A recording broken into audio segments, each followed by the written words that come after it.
The Magic Dads podcast is now available wherever you listen to podcasts or on YouTube at the Old Cranky Man Collectibles YouTube channel. Magic Dads is brought to you by Old Cranky Man Collectibles and all of our generous patrons over at patreon.com/MtG Dads Podcast. Go check it out for exclusive content and so much more.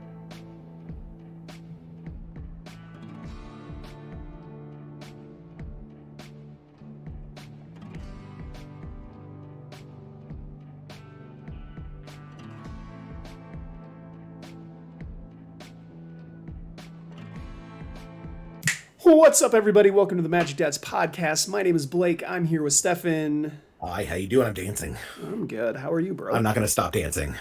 Dance party. Nope. What up? I'm going to stop. So you're gonna stop when I start talking about today's topic, which is a continued discussion on bad cards. Part two of I'm deleting my Moxfield. Today we're talking about not bad cards, but bad deck building. We're going to talk about bad deck building. So yeah, I hate to look at a list, and this is why this series is called I'm deleting my Moxfield, because I hate to look at a list and be like, oh cool, oh sweet, oh yeah, oh.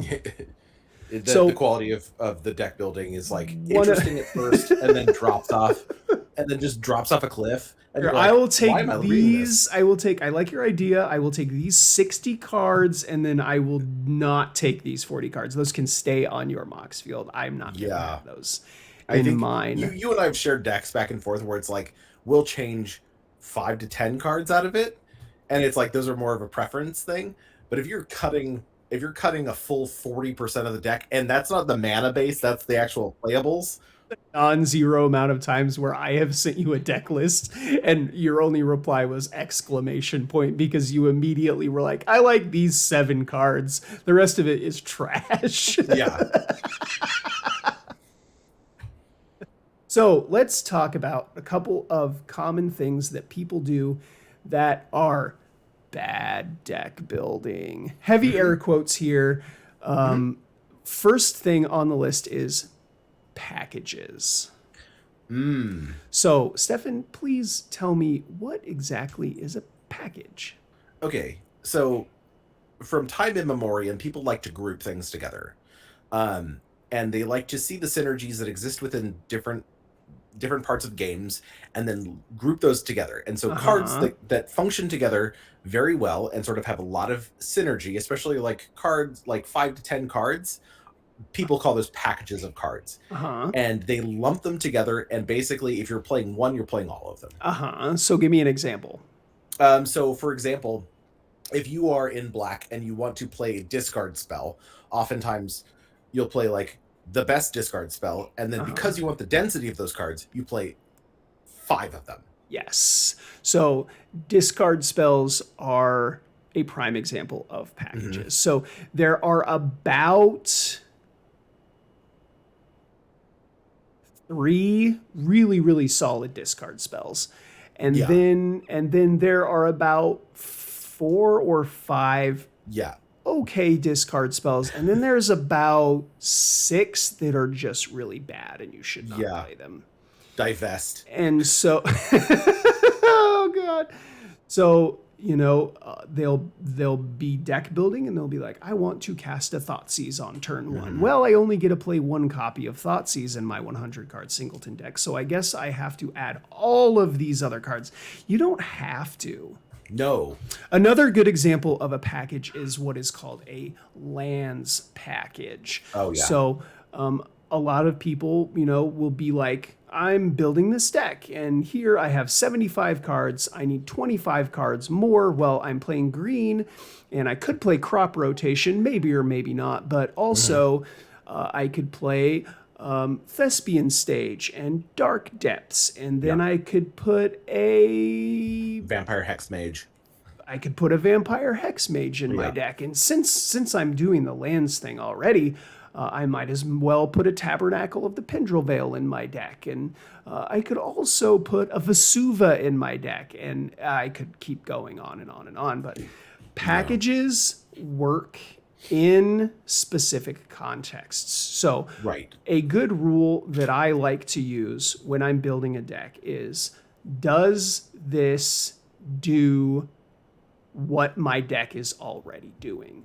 So, Hmm. if you want to build a lands deck, please do that.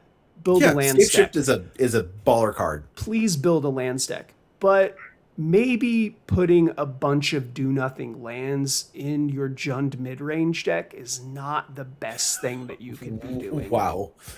The next thing on the list is picking your points before you build your deck. Oh my god. There are a lot of pointed cards that are really, really easy to build a deck around. I'm going to give Right. you a prime example of Survival of the Fittest. Hmm. Survival of the Fittest is a pointed card that is very, very easy to build a deck around. Hmm. There's a whole swath of archetypes that are built to function around Survival of the Fittest. Hmm. But when you're building your deck with that in mind, you should build your deck and then pick your points. It's okay to pick a pointed card and then build your deck Right. around that, but picking all of your pointed cards before you build a deck, not the greatest idea. No, and like you sort of said there, we're picking, in this case, picking Survival of the Fittest not because it is a pointed card, but because it is the card that we want it to do. Oh, the Birthing Pod being a pointed card, it doesn't matter that it's a pointed card in a pod deck. It's the card that wins you the game.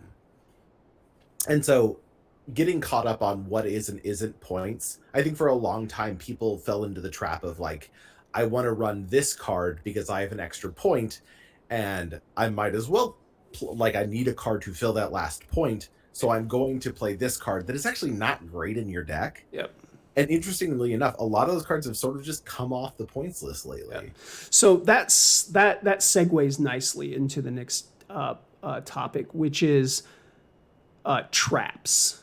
Oh yeah. So we have mentioned this, I think, previously on a podcast. I'm not sure which episode it was, but I talked about traps.